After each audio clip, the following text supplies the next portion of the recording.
자, 지난 시간에 이어가지고 우리 이제 엘리트론 다시 한번 복습 한번 해보겠습니다. 145페이지 보시면은 엘리트론 그래가지고 나와 있는데 여기 이제 고전적 엘리트론 그래가지고 미엘세 과두제 철칙 같은 거 나와 있죠, 그죠? 그랬고 그 다음에 미국으로 넘어가서 밀주의 지위접근법이나 헌터의 명성접근법 같은 게 나와 있습니다. 자, 이제 그렇고 그 헌터의 명성접근법에서 특히 이제 보셔야 될 것이 여기 보면은 그 화살표 뒤에 보시면 인구 규모 약 50만 명이 된 애틀란타시에서 가장 영향력 있는 것으로 명성이 난 40명을 대상으로 성분을 조사했는데 상업, 금융계, 제조업 분야 기업과 최고 경영자 이게 절반을 넘어버려요. 그죠? 23명이더라 구성이. 그래갖고 중요한 게 뭐였냐면은 이게 바로 지배적인 엘리트가 정치 엘리트일 것으로 생각했었지만 실제로는 정치 엘리트가 아니라 어떻게 됐다는 거예요. 정치 엘리트가 아니라 이제 경제 엘리트들이 이 사회를 주도하더라. 그게 결론이에요. 시험에 이제 그런 게 나올 수 있다는 것을 기억해 놓으시기 바랍니다. 자, 그 다음에 신엘리트론 이렇게 해서 바흐라흐 바라츠의 권력의 두 얼굴 있죠, 그죠? 네, 아주 중요합니다. 그래갖고 무의사결정론을 얘기를 했다라고 하는 것인데 이 무의사결정의 방식도 있지만 이 권력의 두 얼굴로 봤을 때 엘리트들이 자신들이 원하지 않는 정책에 대한 요구가 막 이렇게 드러났을 때 그거를 이제 무시하기도 하지만은 한편으로 힘으로 억제하기도 해요. 예, 당연히 그런 것도 합니다. 그래서 무의사 결정뿐만 아니라 방법이 굉장히 다양할 수 있다. 그래서 그냥 폭넓게 여기 밑에 한번 와보세요. 146페이지에 네모 그 박스 있죠. 거기에 밑에 무의사 결정의 방법에 요게 폭력 및 권력 행사 이런 것도 있다는 거예요. 그죠? 그러니까 자꾸 무시하려고 하는데 자꾸 뭐가 튀어 올라오면 두더지 게임 하듯이 튀어 올라오는 거 때리는 거지. 때려갖고 다시 수면 밑으로 가라앉혀 버리는 거예요. 이런 것도 가능하다. 그리고 특혜를 주거나 아니면 주던 특혜를 박탈하거나 혹은 편견을 동원한다 이렇게 돼 있잖아요. 편견의 동원. 편견의 동원은 어떤 거겠어요? 편견의 동원. 우리나라에서 왜 이런 거 있지 않을까? 광주와 뭐 전라도 지역 사람들에 대한 지역 차별 만들어낸 거? 그런 거잖아요. 그죠? 예. 거기 사람들은 뭐 남을 이용하고 뭐, 아주 나쁜 사람들이다. 이렇게 했었어요, 과거에. 여러분들은 지금은 이제 좀 뭐 그걸 많이 못 느끼지는 못하겠지만 저 어릴 때는 그런 얘기들을 어른들이 맨날 했어. 예, 그런 얘기들을 하고 오히려 전라도 출신들은 자기 출신 지역을 감추려고 노력하게 되고 이런 거 있잖아요. 그죠? 예. 그래서 뭐 그런 얘기도 있었는데 경상도에서 올라온 사람들은 사투리를 쉽게 잘 안 고치는데 전라도 쪽에서 올라온 사람은 사투리 쉽게 고친다 그런 얘기도 했었어요. 저 어릴 때. 그런 얘기들도 막 회자될 정도로 그랬는데 정치적인 이유 때문에 어떻게 한 거예요? 이거 특정 지역을 일부러 이렇게 편견 같은 걸 동원해서 그죠? 억압했던 것이라고 보시면 되는 거예요. 그죠? 또 한편으로는 성별에 대해 가지고도 뭐 이제 남자다움이나 여자다움 같은 것들을 강요하는 것도 일종의 편견의 동원이에요. 그것도 이제 기득권의 개념으로 설명할 때가 있죠. 가끔 이 성에 대한 것도 뭐 그런 식으로 이제 우위를 점하려고 하는 어떤 부류의 사람들 기존 사회 구조에서 보다 더 힘이 있다라고 여겨지는 쪽에서 힘이 약한 쪽을 상대로 이렇게 이제 간악한 짓도 하는 거죠. 예. 편견의 동원 이런 것도 하고 어떤 인종은 이렇더라 저렇더라 이런 얘기도 할 거 아닙니까? 그죠? 그런 것들 다 그렇고요. 자, 그 다음에 문제 자체 은폐 이런 것도 있습니다. 문제 자체를 은폐하는 경우도 있고 지연 전략 같은 거 당연히 쓸 수 있고요. 그 다음에 이제 이게 절차를 강조하거나 절차를 개편한다. 과거에 독재 권력 우리도 이제 경험해 봤었고 그 다음에 지금도 뭐 독재 권력 권위주의 정권이 많잖아요. 외국에 보면. 그런데 이제 이런 데들에서 주로 많이 얘기하는 게 준법이에요. 무서운 겁니다. 준법이. 말은 되게 좋은 말이잖아요. 준법. 야, 우리가 의회를 통해 갖고 만든 법을 지켜야 돼. 말하는 거는 좋은 건데 그걸 악용할 수가 있다는 겁니다. 그러니까 이게 기득권층이 법을 바꿀 수 있는 권한은 지들이 다 싹 쥐고 있으면서 악법을 만들어 놓고 악법을 지키라고 강요하는 것이고요. 그 절차를 따르지 않고 주장하는 것은 그 주장이 아무리 타당하다 할지라도 절차를 어겼기 때문에 받아들일 수 없다. 이 논리로 그냥 가는 거예요. 그렇죠? 네. 그래서 준법을 되게 강조해요. 민주주의가 되면 준법을 강조를 잘 안 합니다. 왜냐면은 국민들이 원하는 게 곧 법이어야 한다라고 보기 때문에 그거를 국민한테 뭔가를 막 이렇게 행동하는 게 옳아라고 국가가 제시하질 않아요, 잘. 그런데 이제 권위주의 독재 사회에서는 입에 달고 삽니다. 준법을 해야 된다고, 법을 지켜라, 이게 건강한 시민이다, 이런 식으로 얘기하면서 악법을 따르게 하는 것이죠. 그래서 제가 앞선 시간, 앞에 시간 정도, 그때 왜 합법성 얘기할 때 거기에서 그런 거 얘기했었죠, 그죠? 우리가 요 합법성이라고 하는 거를 법치주의로 이렇게 좀 끌고 나가 보면은 그 법치주의에 있어서도 이것이 있잖아요. 소극적인 개념이 있고 능동적인 개념이 있는 거예요. 예, 그래갖고요. 요게 이제 능동적 적극적으로 해석해 보면은 국민이 원하는 내용이 법에 담겨야 되고, 따라서 악법에 대해서는 이것이 국민의 기본권을 지켜주지 못하기 때문에 바꿔야 될 대상으로 보고, 그런 거는 우리가 이제 어떻게 할 수 있다 그랬어요. 그런 거는 저항권 같은 걸 행사할 수 있다고 했는데, 시민불복종 같은 거 할 수 있다라고 우리가 보고 있는데, 그런데 이제 권위주의 국가에서 강조하는 법치주의는 있잖아요. 이런 법치주의가 아니라 악법도 법이니까 일단 따르고 봐라 라고 하는 차원에서의 법치주의가 되는 겁니다. 예, 그런 것들을 우리가 좀 구분해 볼 수는 있겠죠. 그 무의사 결정의 방법 중에 하나로도 제시가 되어 있는 거예요. 그 다음에 적응적 흡수도 말씀드린 바 있죠. 적응적 흡수다 그랬을 때는 반대 운동을 펼치고 있는 사람들, 우두머리 같은 사람들을 기득권을 좀 부여해가지고 자기네 쪽으로 끌어당기는 거예요. 이걸 적응적 흡수라고 이야기했습니다. 이런 식으로 무의사결정을 하는데, 우리나라에서도 노동 문제, 환경 문제, 사회복지 문제 이런 요구들이 있을 때마다 이런 무의사결정의 방법들을 써왔고요. 그랬죠, 그죠? 그래서 지금도 남아있는 게 어때요? 아까 그 얘기 편견의 동원이 있었잖아요. 노조 때문에 나라가 망해. 이런 거. 응? 노조 때문에, 귀족 노조 때문에 나라가 망해. 이런 거는 누가 만들어냈을까, 과연? 누구한테 이런 얘기일까 한번 생각해 볼 수 있는 거고요. 그 다음에 또 이런 거 있죠. 또 편견의 동원 중에 복지하다가 나라가 망해. 또 이런 것도 있잖아요. 나라의 미래 세대의 돈을 땡겨다가, 아까 저축의 원리도 잠깐 우리가 앞서서 봤었는데, 저축의 원리에서 벗어났다. 차등의 원리 같은 걸 따르려면 복지 같은 걸 해야 되는 건데, 그러다 보면 미래 세대가 가져가야 될 몫을 우리가 뺏어서 쓴다, 이런 식의 논리를 막 만들어내잖아요. 그런 식으로 하면서 기득권을 옹호하기도 하죠. 예, 우리도 이제 그런 경험들을 했었고요. 예, 그런 것들의 얘기에 많이 노출됐었던 노인 세대일수록 이런 것들의 동조를 많이 해주고 있어요. 실제로 지금도 여론이나 이런 걸 봤을 때. 그렇지 않나요? 그죠? 네. 그 노인들이 보수적인 성향을 가졌다라고 하는 것은, 그것은 우연이 아닙니다. 우연이 아니고, 그렇게 정치적 견해가 많이 또 이제 학습되어 온 측면도 있다라고 봐야 될 거예요. 그렇죠? 자, 그리고 또 그 다음에 다원주의론이라고 하는 거, 이런 거를 아까 이제 엘리트론하고 비교를 해봐야 될 텐데, 여기서는 이제 벤틀리 트루만의 고전적 다원주의론이 있습니다. 이익집단론이라고도 얘기하는데요. 잠재이익집단론과 중복회원론 중심으로 얘기를 했었고요. 그 다음에 또 하나가 있긴 있어요. 이거 시험에 잘 안 나와서 그런데, 공공이익집단론이라고 표해보면 마지막에 나와 있죠. 그죠? 네, 그런데 이게 무슨 얘기냐면, 이익집단 중에서도 공익을 또 내세우고, 공익에 뭔가 자기네가 부합하는 것처럼 주장하는, 이러한 어떤 이 이익집단들의 요구가 더 정책에 쉽게 반영된다. 뭐 그런 얘기입니다. 그러니까 사실은 이익집단의 성격에서 이 특수한 이익보다 공익 쪽으로 옮겨간다면 그건 시민단체에 가까워지는 거예요, 이제. 그런데 이익집단이지만 시민단체스러운 척이라도 하고 뭐 이렇게 하면은 아무리 정책에도 잘 반영된다. 아까 노조 얘기 잠깐 했는데, 노조가 또 한때는 이런 면도 있었죠. 노조는 이익집단이거든요.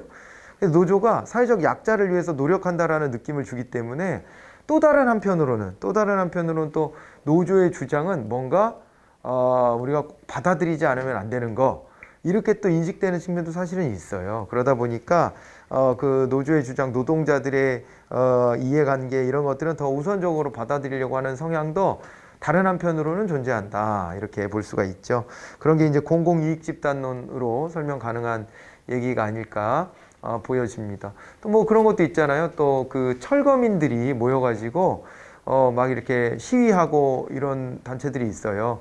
이거는 일종의 이익집단이죠, 이것도. 그렇지만은 이것도 마찬가지로 오갈 데 없는 철거민들, 가난한 사람들, 빈민들을 상대로 우리가 이제 좀 이들에 대한 어떤 대책을 마련해야 된다라고 하는 측면이 공익과 연결된다라는 느낌을 주기 때문에 그런 정책들이 받아들여질 여지도 한편으로는 있고, 엘리트적으로 보면은 엘리트의 이익하고 상충되기 때문에 당연히 두드려 맞는 거고, 이런 게 이제 두 힘이 작동하고 있는 측면이 있죠.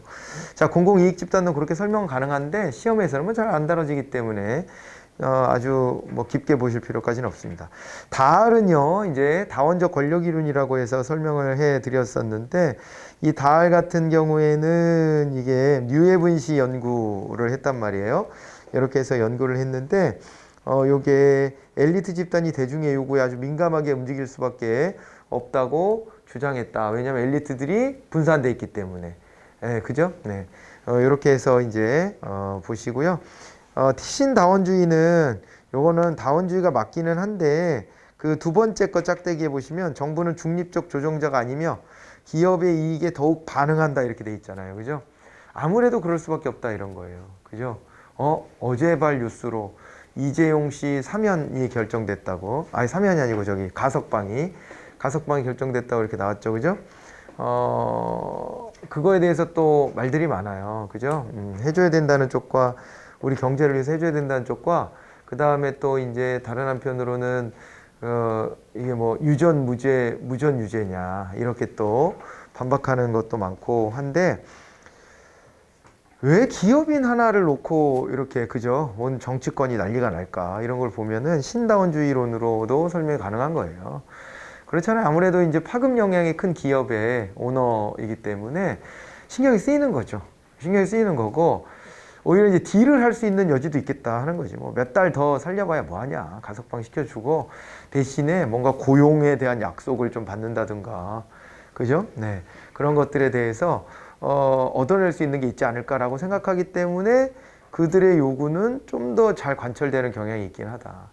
다원주의론을 따르면서도 이런 현실적인 부분들, 정치와 경제가 같이 갈 수밖에 없어서 그쪽의 힘이 더 크게 작동한다는 것을 인정하지 않을 수 없다라고 봤던 신다원주의론, 이런 것들을 같이 또 이렇게 기억해 두시면 되겠습니다. 아시겠죠? 네, 다원주의의 큰 틀은 따르지만 엘리트론이 주장하는 것처럼 특정 영역에 있는 사람들의 입장이 더 많이 반영된다. 이렇게 보는 거죠. 그죠? 네. 그렇고, 그 다음에 넘어가 보세요. 자, 그건 이제 도식화해 놓은 표입니다. 이렇게 제가 설명해 드렸었죠? 판서를 해 드렸었으니까 그거 보시면 됩니다. 이제 나머지를 좀 보는데, 계급이론, 뭐 이런 양념이에요, 이게. 신배보주의, 그 다음에 조합주의, 이런 게 가끔 나옵니다. 조합주의는 단독 문제도 나오기도 한 적도 있고 그렇기는 한데, 자주는 아니에요, 또.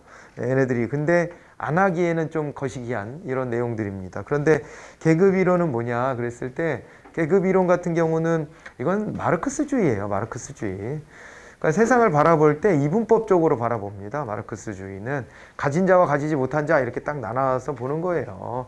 그래서 부르주아와 프롤레타리아 이렇게 나눠가지고 보는데, 여기도 이제 경제적 부를 수한 지배계급, 이 부르주아죠. 이들이 정치적으로도 엘리트화 됐다 이렇게 보는 거예요. 마르크스는 그래서 애시당초에 있잖아요. 시대 구분을 할 때부터도 그렇게 봐요. 그러니까 인류의 역사도 그런 식으로 봐요.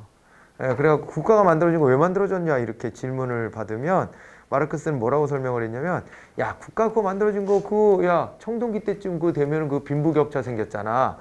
빈부격차 생기면서 이 부유해진 애들이 자기 재산을 지키기 위해 가지고 스스로 정치 지도자가 된 거야. 정치 권력까지 획득한 거야. 이런 식으로 설명을 해요. 실제로. 예, 그래서 그 관점에서 쭉 연결되는 게 계급 이론이다. 이렇게 보시면 됩니다. 그러다 보니까 국가는 계속 뭐냐면은요, 부르주아들의 이익을 지켜주기 위한 도구에 불과하다. 이렇게 보는 거예요. 국가가 뭐 이렇게, 사회 구성원들, 이 뭐 가난한 사람들, 이런 사람들 다수의 가난한 사람들을 위해서 기능하기보다는 소수의 이 부유한 사람들을 위해서 기능한다 이렇게 보고요. 그래서 결국에 마르크스주의는 뭘 꿈꿔요? 노동자들에 의한 혁명이에요. 전 세계 노동자들이 단결하라 라는 주장을 하잖아요. 노동자들이 프롤레타리아니까 인종이고 뭐고 이런 거 다 필요 없다는 거예요. 다 필요 없고 다른 구분은 필요 없고 노동자성으로 뭉쳐야 되는 거예요.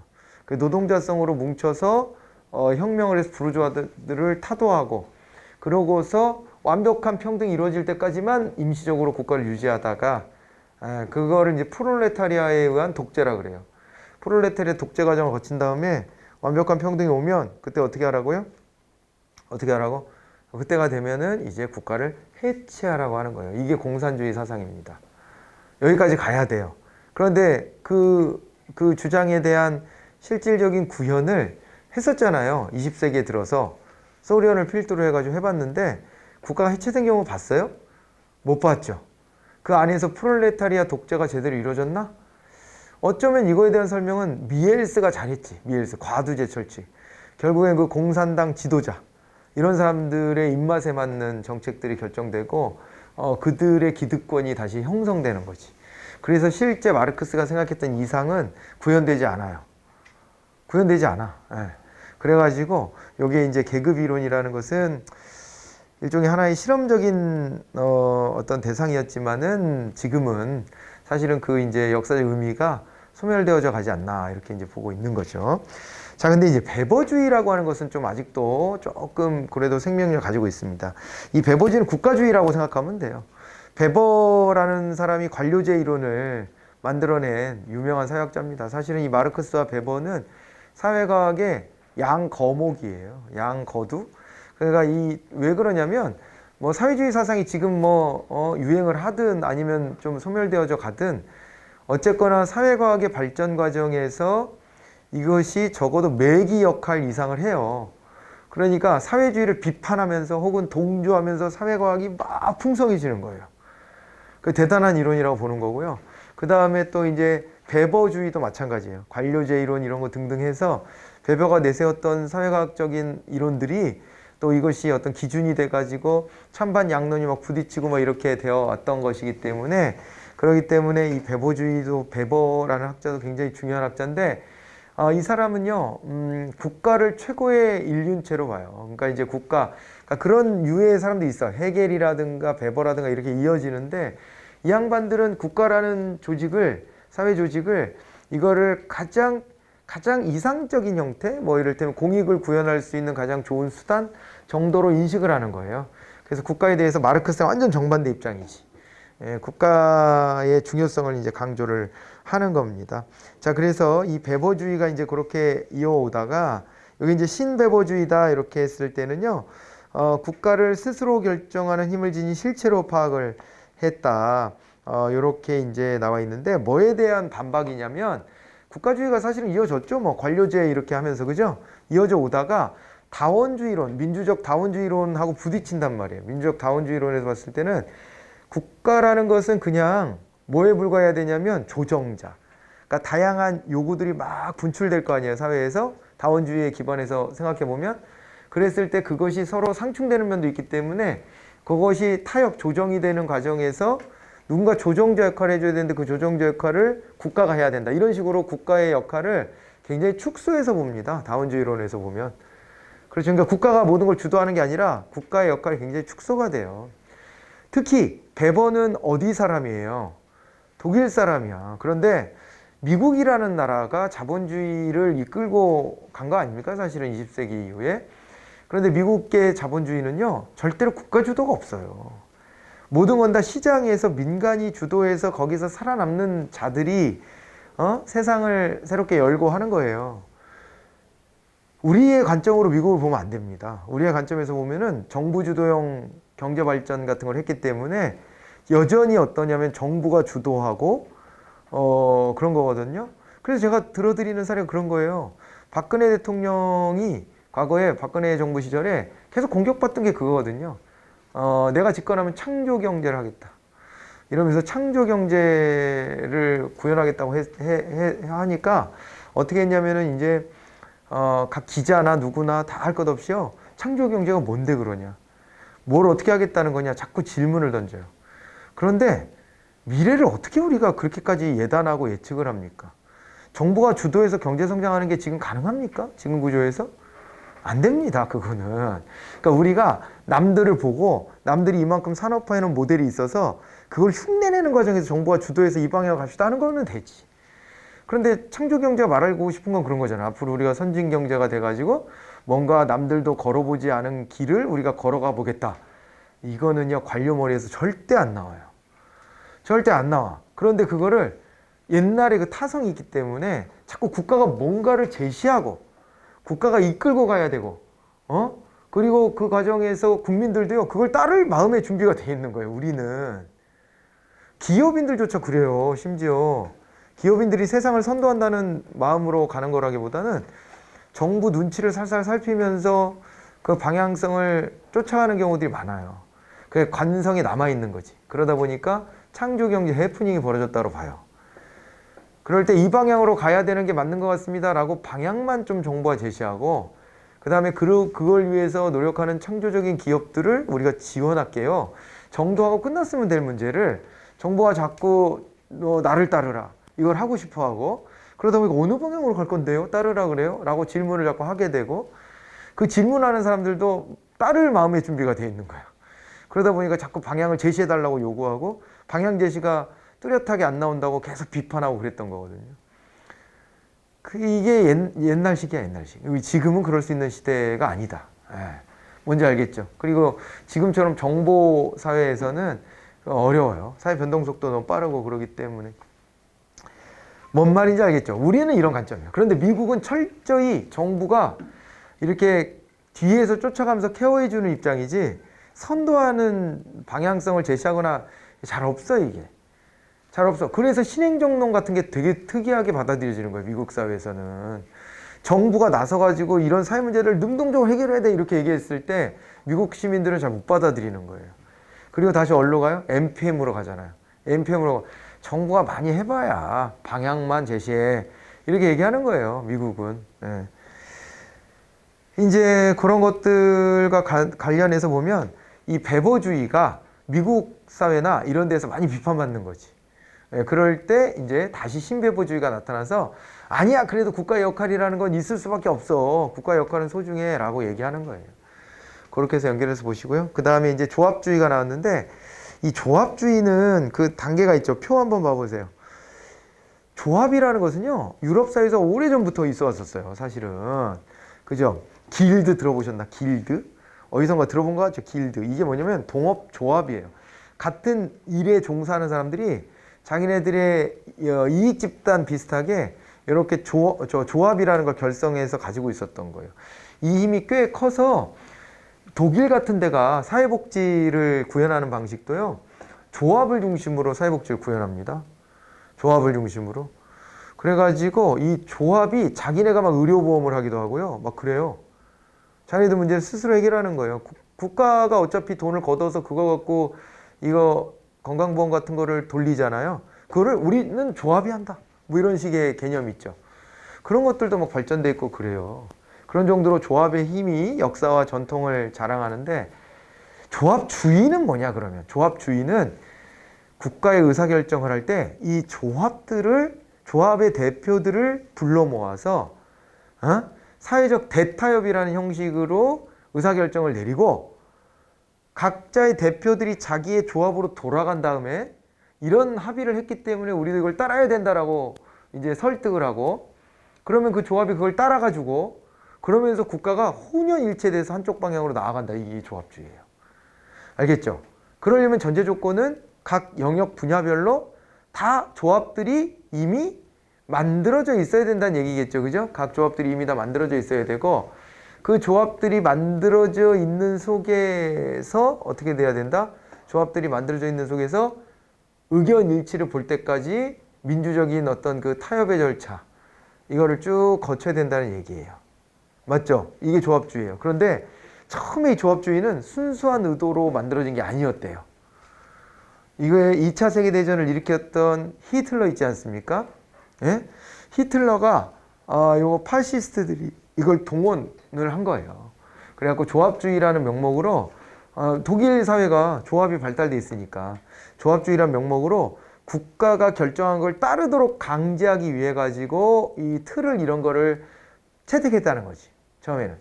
그래서 별로 순수한 의도가 아니었던 겁니다, 조합주의가. 국가조합주의라고 슈미트라는 학자가 그렇게 나눴었는데, 그렇게 나누고, 그 다음이 사회조합주의인데요. 요거는 이제 2차 세계대전이 끝난 다음에, 그 다음에 야 우리 조합주의를 제대로 해보자. 요거를 진짜로 민주적 절차를 통한 조합주의를 한번 해보자 해가지고 추진을 했던 것이죠. 그 성공 사례가 몇 개가 있는데요. 몇 개가 있지. 복지 잘한 나라들이 보통 이런 조합주의적 모델로 성공을 한 번씩 한 거예요. 이 쉽지 않아요, 성공하기는. 왜냐면 이해관계가 다 다르잖아요. 우리나라 비슷한 거 하죠. 그 노사정위원회 들어보셨어요? 노사정위원회라고 김대중 정부 때 만들었거든요. 김대중 정부 출범하자마자 노동자, 사용자, 그 다음에 정부 이렇게 해서 노사정위원회 대통령 지시로 만들어요. 이게 이제 사회조합주의를 추구하기 위한 하나의 모델입니다. 그리고 실제 그때가 IMF 사태, 외환위기를 딱 끌어안고 김대중 정부가 출범했기 때문에 그때 그 외환위기를 극복하기 위한 사회적 대타협을 이 노사정위원회 중심으로 해요. 그래서 타협이 이루어지지. 왜냐면은 자꾸 일어나면 기업이 무너지고. 그 노조도 강성으로 뭘 노조의 주장을 하기가 힘들어요. 기업이 무너지면 일자리 자체가 없어지는데 그거 어떻게 해. 그래서 이거는 일단은 좀 방어를 해놓은 상태로 가야 되겠다 해가지고 그래서 어떻게 했냐면은 그때 노사정 대타협이 이루어지죠. 그래서 그때 도입된 게 이른바 구조조정과 그리고 또 하나가 저거지 노동자 입장에서 보면은요 정리해고 요게 도입된 거예요. 법적으로 정리해고 같은 게 인정이 안 됐었습니다.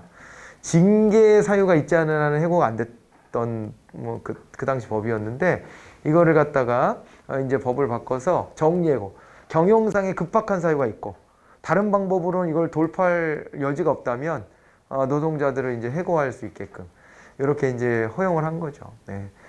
그런 게 사회적 대타협 사회조합주의의 모델이라고 볼 수 있는 거예요. 이런 변화를 끌어내기 위해서 사회조합주의가 제시가 됐고 그리고 문재인 정부 와서 한 번 더 사회적 대타협이 사실상 좀 이루어졌지. 98% 정도 가까이. 왜냐면은 이제 기구가 좀 바뀌어요. 노사정위원회가 이게 경사노위라고 바뀌었거든요. 문재인 정부 들어와서 경제사회노동위원회. 왜 그러냐면 우리나라는 노사정이라고 할 때 그 노조 이게 조합이잖아요. 노동조합. 근데 이 조합 결성률이 10%밖에 안 돼. 그러다 보니까요 대기업 중심 노조만 있고 그 중소기업은 노조가 잘 없어요. 그래서 이거로는 다 포괄이 안 된다 해가지고 경제사회노동위원회 해서 뭐 여성단체도 좀 일부 들어오고 그 다음에 또 청년단체 이런 데도 좀 들어오고 자영업자들도 좀 들어오고 이런 식으로 해가지고요. 예, 사용자도 또 세분화하고 노동자 쪽도 세분화해가지고 그래가지고 이제 경사노위를 만들어서 코로나 전국에서 지난해에 코로나 전국에서 사회적 대타협이 이루어졌어요. 그런데 민노총이 내부 분열이 일어났죠. 그러니까 민주노총 위원장이 자기네 요구도 받아들여지고 그러니까 그러면 오케이 우리가 양보할 건 하고 받을 건 받겠다 해가지고 타협을 하고 돌아갔는데 이게 사회조합주의, 조합주의가 잘 되려면 이 대표자가 가서 합의해온 것을 조직원들이 받아들여야 되는 거거든요. 그런데 내부에 강경파가 있는 거예요. 또 강경파가 정부 앞에서 꼬랑지 내렸다고 엄청 비판을 했고요. 그래서 그때 그 민주노총 위원장이 사퇴해요. 사퇴.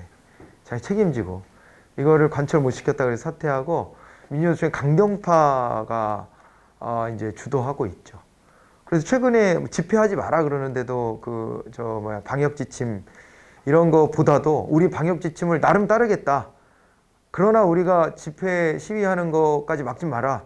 이렇게 강경하게 나오잖아요. 이제 그런 게 내부의 구조가 이렇게 좀 바뀌었어, 거기가. 그런데 아무튼 요거의 단초가 그 경사노위에서 사회적 타협을 이끌어냈던 거예요. 그런데 막판에 이제 민주노총 쪽에서 좀 잡음이 났지. 이게 쉽지 않은 일입니다. 여기에 뭐 경영계 대표도 오고 노동자 대표도 가는데 서로 바라보는 방향이 틀리잖아요. 틀리다? 다르다로 합시다. 다르잖아요. 다르기 때문에 어떻게 되는 거죠? 그렇기 때문에 반대 방향으로 상충돼서 나가는데 이거를 사회적 타협을 이끌어내려고 하다 보니까는 쉽지 않지. 보통 잘 안 돼. 우리나라만 잘 안 되는 게 아니고요. 예, 외국도 다 그래요. 그래서 언제 이게 이루어지냐면 우리도 지금 2번 정도요 합의가 이루어진 게 언제예요? 엄청난 위기에 직면했을 때야. 이게요. 외국도 다 그래. 스웨덴 마찬가지고요. 네덜란드 이런 데 마찬가지예요. 나라 망한다. 거의 이렇게 됐을 때 그때 이런 사회조합주의의 관점에서 이게 성공을 거둔 케이스들이 있고요. 얘네들이 그 계기로 복지국가가 돼서 가는 거예요. 사회적 대타협을. 기업은 기업대로의 얻을 걸 얻고 존속할 수 있는 기반을 만들고 그 다음 대신에 세금 열심히 내주고 그걸 가지고 사회적인 기반을 만들자. 이런 것까지 합의하는 거죠. 자, 이게 사회조합주의입니다. 그리고 신조합주의는요. 이런 조합의 종류 안에 다국적 기업도 들어와야 된다. 왜냐하면 지금은 개방경제가 돼가지고 그죠? 개방경제가 진척이 많이 돼가지고 그래서 다국적 기업이 우리나라 국내에 끼치는 영향이 매우 높아요. 매우 높아요. 예, 그렇기 때문에 요 조합의 종류 안에 다국적 기업도 포함해야 되는 거 아니냐 이렇게도 보는 거예요. 여기 이렇게 시험에 나올 때가 단독 문제도 있었다 그랬잖아요. 그래서 좀 꼼꼼히 설명을 드렸는데 뭐 판서는 생략했습니다. 이 표에 정리되어 있는 정도 수준만 보시면 될 거예요. 자, 그러면서 정책 네트워크 모형이 있어요. 여기까지 좀 하고 좀 쉬어도 될까요? 네, 정책 네트워크 모형까지는 좀 해야 될 것 같아요. 자, 정책 네트워크 모형으로 한번 가보겠습니다. 요거는 이제 정책 의제 같은 거를 정할 때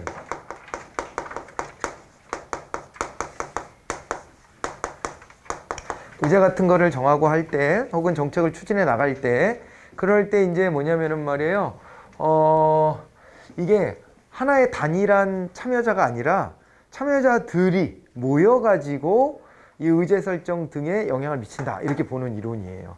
예, 그래갖고 이것은 이제 미국에서 논의 전개가 좀 먼저 이루어졌는데 1960년대에 이제 등장한 이론이 뭐냐면 하위 정보 모형이었어요. 하위 정부 모형이다. 이렇게 보는 겁니다. 하위 정부 모형이다 라고 하면 뭘 하위 정부라고 봤냐면 정부 조직 안에서도요. 뭐가 있냐면 특정한 이익 집단이 이제 주도를 해요. 사실은. 특정 이익 집단이 포획을 할 거 아닙니까? 포획을 하는데 어디를 포획하냐면은 국회에 의회에 의원들을 포획을 하는 거예요. 그런데 구체적으로는 자기네랑 연관 있는 상임위원회 상임위원들을 포획을 하는 거죠. 포획을 해요. 그럼 이들이 어디에 영향을 미쳐요? 이들이 행정 관료들에게 영향을 미치는 거예요. 그러죠? 행정 관료들에게 영향을 미치게 되고 왜냐면 예산을 쥐고 있기 때문에 그죠? 예, 행정 관료들한테 영향을 미치고 그러면 행정 관료가 이들을 위한 정책을 구현해 주는 거지 뭐. 이렇게 하는 거예요. 예. 요게 바로 하위 정부 모형이다. 이렇게 보시면 됩니다. 물론 여기서 이렇게 다이렉트로 또 로비하고 포획하고 하는 것도 하겠지. 안 한다는 건 아닌데 보통의 모델은 여기서 결정하고 여기가 집행하고 하는 구조가 만들어지는 거잖아요. 이렇게 해가지고 하위 정부 모형이 설명이 됩니다. 이 중에서 이제 더 중요한 건 어떤 거냐면요. 중요한 거는 여기에요, 여기. 여기가 왜 중요하냐면 시험에서 이걸 속여 먹어요, 자꾸. 뭐라고 속여 먹냐면 여기를요, 정당으로 바꿔놔요. 정당으로 바꿔놔, 정당으로 바꿔놓고 그리고 하위 정부 모형의 세 개 주체가 요거랑 정당이다. 이런 식으로 설명을 하거든요. 정당하고 의회 의원은 다른 거죠, 아예. 정당이다 그랬을 때는 그냥 이거는 비공식적으로 정책에 참여한다 이렇게 우리가 설명을 했던 것인데 그러니까 뭐 자기네 출신을 자꾸 이제 의회에 보내려고는 하지만은 정당 자체가 의회는 아니기 때문에요. 실제로 이거는 국가 공권력을 가지게 된 거고 정당 자체는 공권력을 가지고 있는 게 아니기 때문에 구분을 꼭 지어 놓으셔야 돼요. 알겠죠? 거기 시험에서 많이 나온답니다. 하위 정부 모형. 그리고 또 하나 보자면은요. 이들은 이제 구조가요. 되게 매우 폐쇄적인 구조예요. 폐쇄적이다 이렇게 봐야 돼요. 매우 폐쇄적입니다. 매우 폐쇄적인데 왜 그러냐면 요게 이제 특정 이익 집단 얘 중심으로 돌아가는 거거든요. 얘 기득권을 지키는 과정이잖아요, 이게. 미국은요, 대놓고 의원들한테 어떤 이익 집단 같은 데가 이렇게 정치자금 같은 거를 줄 수 있게 되어 있어요. 정치자금 같은 것들을 기부할 수 있게 되어 있어요. 우리나라는 안 되거든요, 그게. 그게 안 돼요. 안 되는데 얘네는 돼, 그게. 그래가지고 이 특정 이익 집단 같은 데가 여기랑 딱 결탁을 맺으면 쉽게 잘 안 깨집니다, 이게. 스케줄 안 깨져. 얘네들의 결탁인데 여기 이익집단, 다른 이익집단 요 자리를 꿰차고 들어오고 싶을 거 아니에요. 그러지만은 한번 이렇게 굳어지면은 요게 잘 안 흔들려요. 자기네들끼리. 이해관계가 딱딱 맞아 떨어지는 거예요, 얘네들이. 그죠? 얘네들도 마찬가지잖아요. 의회 의원들이 원하는 걸 들어주고, 그 다음에 예산 많이 확보하고, 그럼 뭐 얘네들도 나쁠 거 없고. 서로서로 이렇게 연계가 되어 있는 거죠. 그리고요, 또 한편으로는 국민들의 관심이 높지 않은 영역에서 저게 잘 작동됩니다. 왜 그러면 국민들의 관심이 많으면, 뭐야! 왜 얘네들만을 위해 갖고 니네가 하는 거야? 니네 이런 식으로 하면 다음에 떨어뜨려버린다. 이럴 수 있잖아요. 시끄러워지면 안 돼, 이게. 조용히, 자기들끼리 조용히 뒤에서 이렇게 다 해먹는다. 이렇게 생각하시면 될 겁니다. 이게 크게 이슈가 되지 않는 영역에서 주로 잘 작동이 된다. 이렇게 보시면 되는 거예요. 알겠죠? 가령 우리나라의 방산비리는요, 어떻게 좀 단절이 됐을까? 방산비리. 방산비리가 단절된 것이 자꾸 오픈되니까 단절돼요.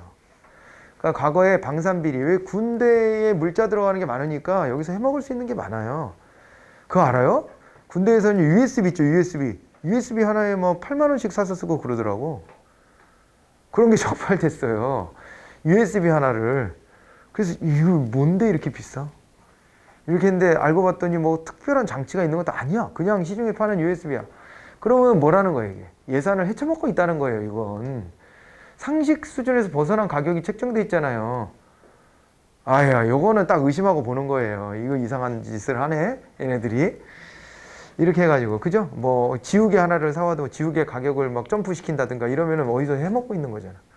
그런 것도 있고, 그 다음에 물자 같은 거를요, 값싼 원료를 쓴 제기능을 못하는 거를 사들이고 돈은 많이 주고, 이런 식의 계약을 맺고. 그럼 리베이트를 받겠지, 뒤로 누군가가. 그러니까 이런 게 우리 끊이지 않고 있었어요. 이게 후진국병 아닙니까? 그런 게 다. 그런 게 쭉 있었다가 최근래에는 조금 그래도 잠잠해졌거든요. 그게 자꾸 이렇게 이슈가 드러나고 하면서 그래요. 그리고 그 과정에서 내부 비리를 폭로하고, 그리고 굉장히 뭐라 그럴까? 본인은 좀, 좋지 않은 상황으로 내몰린 사람들도 여럿 있어요. 이런 거 폭로했을 때, 그 폭로된 사람이 보호되는 게 아니라, 봐봐요. 이런 데랑 연계돼 있으면은 당연히 권력 핵심부하고 이런 데랑 막 연결돼 있으면 어떻게 되겠어요? 그러면 폭로한 사람이 오히려 바보 되는 거예요. 이런 일들도 여러 번 겪었어요. 여러 번 겪으면서 사회적 이슈를 만들어내고, 그러다 보니까 이게 이제 국민들의 관심이 여기로 쏠리고, 그러다 보면은 이게 조금씩 이제 개선이 되는 거지. 참 그렇습니다. 그 정도로 얘네가 이제 은밀하게 해 나가는 구석이 있고요. 이거를 60년대에 이제 사람들이 그렇지 하고 이제 받아들였는데, 이게 1970년대에 가면은 꼭 그렇지만은 않다라는 또 반론이 제기가 됩니다. 여기 바로 이제 해클로라는 학자가 나오는데, 해클로라는 학자가 뭘 제시했냐면은요, 요거에 이제 하위 정보 모형에 반박하면서 뭐를 했냐면은 이게 이제 이슈 네트워크, 이슈망, 이슈 네트워크 모형이라고 하는 것을 제시를 합니다. 이건 이슈 네트워크라고 하는 게 뭐냐면 이슈별로 네트워크가 헤쳐모여 된다, 뭐 이런 얘기예요. 그래서 이슈 네트워크는 다원주의를 전제해요. 다원주의를 전제하고, 그 다음에 다원주의를 전제한 속에서 요게 있잖아요. 누구나 다 개방성을 갖는데 개방적이고 임시적이고 그렇다라고 보는데요. 이슈별로 있잖아요. 이슈별로 이 관심 있는 사람들의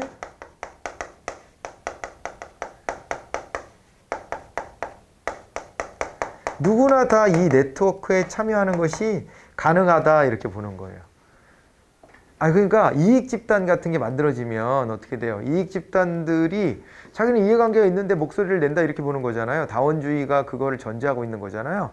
이런 관점에서 보면은 어떤 이슈가 있는데 그게 우리의 문제다라고 생각드는 누구나가 다 거기에 말 한마디씩 얹을 수 있고, 그 개인이어도 상관없어요, 심지어.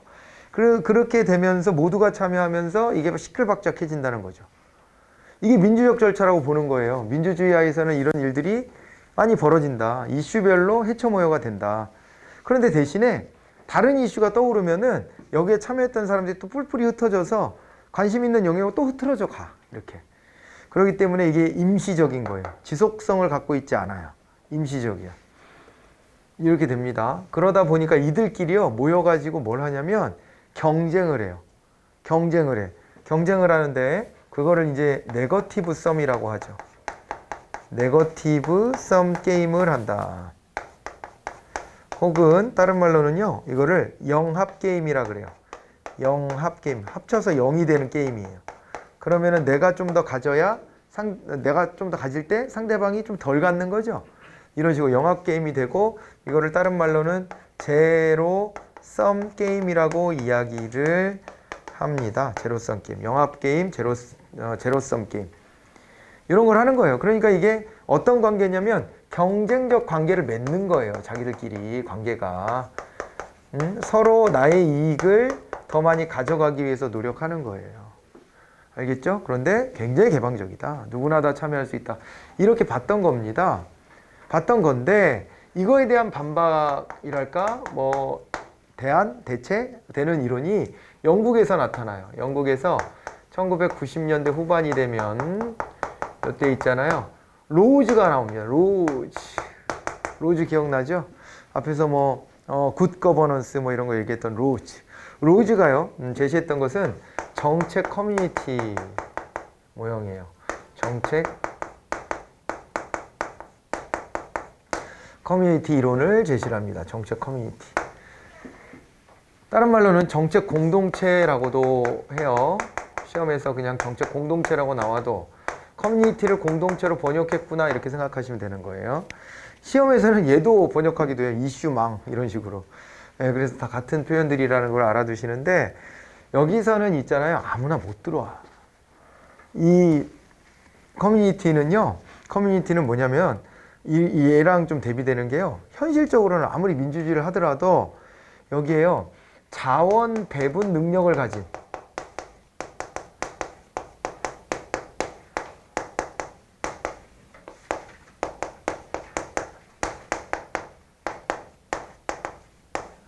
이렇게 정리를 한번 해볼까요?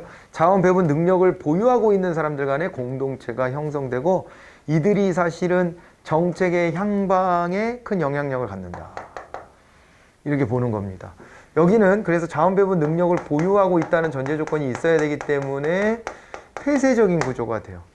폐쇄적이고 그 다음에 지속성을 갖습니다. 지속적으로 유지가 되는 경향이 있어요. 누구나 다 참여하는 게 아니에요. 아무나 참여하는 게 아니라 요 자원 배분 능력이 있는 사람들이 참여한다 그랬잖아요. 그래서 그게 누구냐? 누굴 것 같아요? 제가 그런 거 예고해 드렸죠. 왜 어릴 때 공부 열심히 하라고 얘기했는지 알게 될 것이다. 공부 열심히 해가지고 가는 자리들 있잖아요. 그 자리들이 요 정책 커뮤니티의 구성원이 될 수 있는 자리들이라고 보시면 돼요. 이게 힘이에요. 권력. 힘이 되는 겁니다. 이거를요, 무슨 깃발을 세우고, 야, 이 모임 공식적으로 출범시켰으니까 모여보세요. 이렇게 하는 게 아니에요. 당신은 우리 회원 자격이 있네요, 없네요. 이걸 누가 객관적으로 심사하는 것도 아니에요. 이거는요, 자기네들끼리 아름아름으로 연대가 되는 거예요. 그런데 그러려면은 나름의 마음속에 이제 거름망이 있어. 그래가지고 저 사람 나한테 도움이 될 것 같다. 그러면 서로 명함 주고받고 그거 보관하고 연락하고 이렇게 지내는 거고요. 그렇지 않으면은 어떻게 되는 거예요? 그렇지 않으면은요, 그냥 차단이에요, 차단. 이런 보이지 않는 막이 있어요. 보이지 않는 막이 있다고. 응? 그래서 여기에 들어가는 게 누구냐? 뭐 정치인도 들어갈 수 있고요. 정치인도 들어갈 수 있죠, 그죠? 예. 의원 같은 사람들. 그리고 또 누가 있냐면요. 이게 이제 정책 보좌관 같은 사람들. 그리고 관료 중에서도 고위 관료.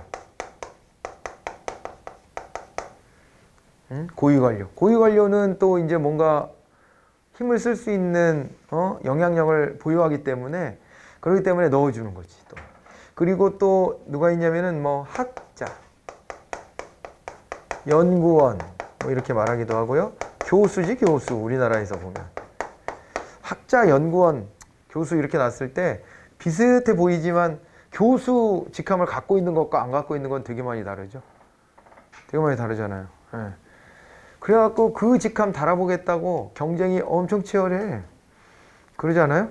엄청 치열하고 어디 강의 자리 하나라도 얻으면은 교수 직함 내세워서 뭘 해보려고 되게 노력하지 또. 그걸 활용하려고 또.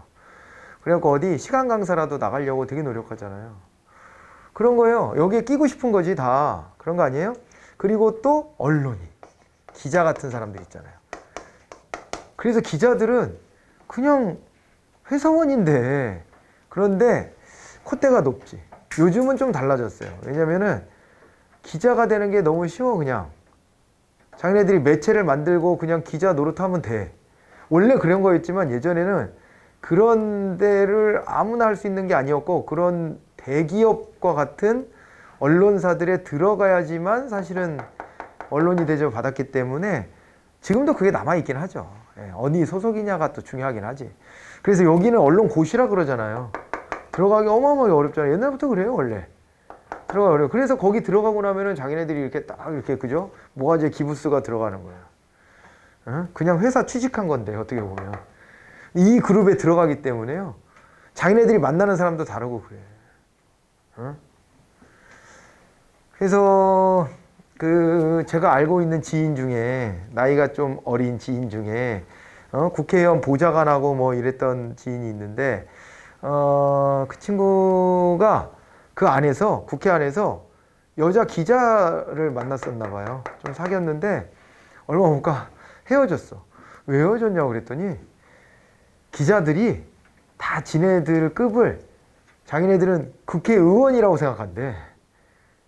국회의원이 아니지만 국회의원하고 논다 이렇게 생각하는 거죠. 왜냐면 국회의원들도 기자들한테 잘 써주라고 잘 대우해 주거든.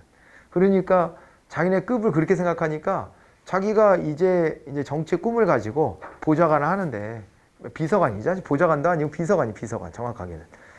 보좌관이 더 높은 거거든요. 비서관이 나이가 아직 젊으니까. 근데 그러고 있으니 별로 눈에 안 들어오는 것 같이 여기더라. 그래서 헤어졌다 그런 얘기를 하더라고요. 솔직한 얘기지 그냥. 솔직한 얘기인데 그게 뭘 의미하는지를 좀 이게 느낌이 와요? 그게? 그러니까 이들끼리는 자기들끼리 연계성을 갖는 거야. 주고받고가 돼요. 그리고 봐봐요. 정치인이 결정을 해주죠. 그죠? 결정을 해주기 때문에 힘이 있죠. 결정력을 가졌기 때문에. 대신에 정치인도 아쉬운 게 있죠. 자기가 뭘 추진하고자 할 때 여론의 힘을 얻고 싶고 관료들도 뒷받침해줬으면 좋겠고 이런 것들을 다 가지고 있는 거예요. 그렇게 되고 그 다음에 이 고위 관료도 마찬가지예요. 자기네들이 추진하는 정책이 언론의 힘을 탔으면 좋겠고 또 학자들이 이론적 뒷받침을 해주면 이거 탄력을 쫙 받거든요. 그런 게 또 필요한 거예요. 그래서 연락해요. 교수한테. 연락해가지고 뭐 이렇게 좀 도움 좀 달라고 그러면 교수들이 또 열심히 해줘. 그러면 또 이제 뭐가 오는 줄 알아요? 이들한테 좀 잘 해주면은 나중에 이들이 집권했을 때 여기가 집권했을 때 여기 있는 사람이 더 올라갔을 때 뭐 최소한 연구 프로젝트 같은 거라도 맡기고요. 아니면요 어떤 높은 자리 발탁도 해가요. 그렇게 해가. 그러니까 서로 이거 친하게 지내려고 하지 다. 안 그러겠어요? 그죠? 그리고 정치인이 관료들한테 예산을 주지만 한편 우리나라는 예산은 기재부가 주도해요. 기재부 관료들하고 친하려고 되게 노력합니다. 정치인들이 또. 그러기도 하지. 그 다음에 언론인들도 마찬가지예요. 여기에 발탁돼서 가기도 하고요. 언론인들도 그러다가. 그죠? 그리고 언론인들 입장에서도 이 기사 쓸 소스 같은 것들을 또 얻기도 해요. 서로. 그러다 보니까는 그런 게 생긴 거 아니에요. 뭐라 그래. 우리